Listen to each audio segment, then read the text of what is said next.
Hi, it's Nick from Nick's Nutrition, and today I've travelled down to Clipper Teas in Dorset to speak to the guys behind their green tea. As you may know, I'm a registered dietitian, and one of my passions is finding out about the benefits about the foods that we eat and the drinks that we drink. I personally have been drinking green tea for years. I drink it all throughout the day, and I love the fact that it's a great low-calorie, tasty way to stay hydrated. It's packed with antioxidants to keep us healthy, and it's also got less caffeine in it than coffee or black tea. I'm here today to speak to Dan and James, the guys behind the scenes. So guys, what do you do here? I'm Dan and I'm responsible for quality at Clipper. So I'm James. I travel the world sourcing the finest teas and then shipping the teas back to Dorset where we taste, blend and pack them. So what is the difference then between black teas and green teas? Obviously the colour, green and black. Black tea undergoes a fermentation process which is controlled, and that's really what develops the colour of the leaf. So is the green tea like more natural? The difference with green tea is really it's about locking in the freshness. So, you know, if you imagine plucking the green leaves off the tea bush, the idea is really to retain that as much as possible so we get that freshness through to the consumer's cup. How does it get then from the tea bush in those mountains to my cup of tea in my kitchen? So the tea is plucked, and what you're trying to do is get that leaf that's been plucked to the factory within 45 minutes to really keep it as fresh as possible. Then when the leaf arrives in the factory, it's fixed to stop any oxidisation, and then it gets packaged up and sent to us in Dorset. Super. And what makes Clipper tea so special? For us it's really simple. It's taste, quality and great ethics.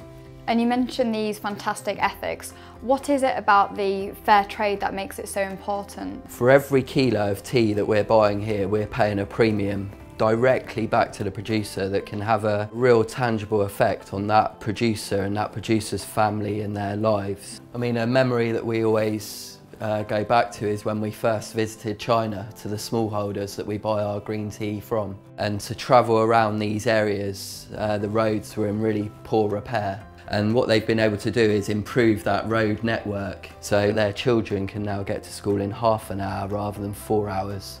So that's really important to us, and it's really important for those producers. One thing that I wanted to ask you is that I've got friends who know that green tea is really healthy and they want to start drinking it. What would be your advice of how to start drinking green tea? Maybe you would want to recommend, say, one of our new flavours. So this is a pear and honey. I love that one. Out of interest, like, what are your favourite flavoured green teas? For me personally, I'm a big lime fan, I'm a big ginger fan, so naturally, you know, putting that together with green tea is just a great fit. I'm a big fan of this new recipe, hence the fact I pulled it off the shelf. So. Yeah, I love them both, and I think I like the green tea and lemon. I think that's really nice, like first thing in the morning. It's really like wakes you up. So one question that I always get asked is, does green tea contain caffeine? Yeah, green tea does contain caffeine. You know, but that said, you know, black tea contains a lot less caffeine than coffee, and green tea contains less caffeine than black tea. The most important question, I think, is how do I make the perfect cup of green tea at home? So my friends are coming around, what should I do at home? I mean, the water needs to be freshly drawn every time. Obviously infuse the tea bag. I mean, if you want a really strong full cup, you'd allow it to infuse for 3 minutes, but if you wanted a lighter cup of tea, then maybe you would infuse it for a minute or a minute and a half. So thank you guys so much for giving up your time to come and speak to me. Thank you for having me here at Clipper Teas. I found it so interesting. I hope that you at home have found it interesting as well. I would love to know what your favourite green teas are, if it's the plain or one of the flavoured ones. So do leave it in the comments down below, and thank you very much for watching.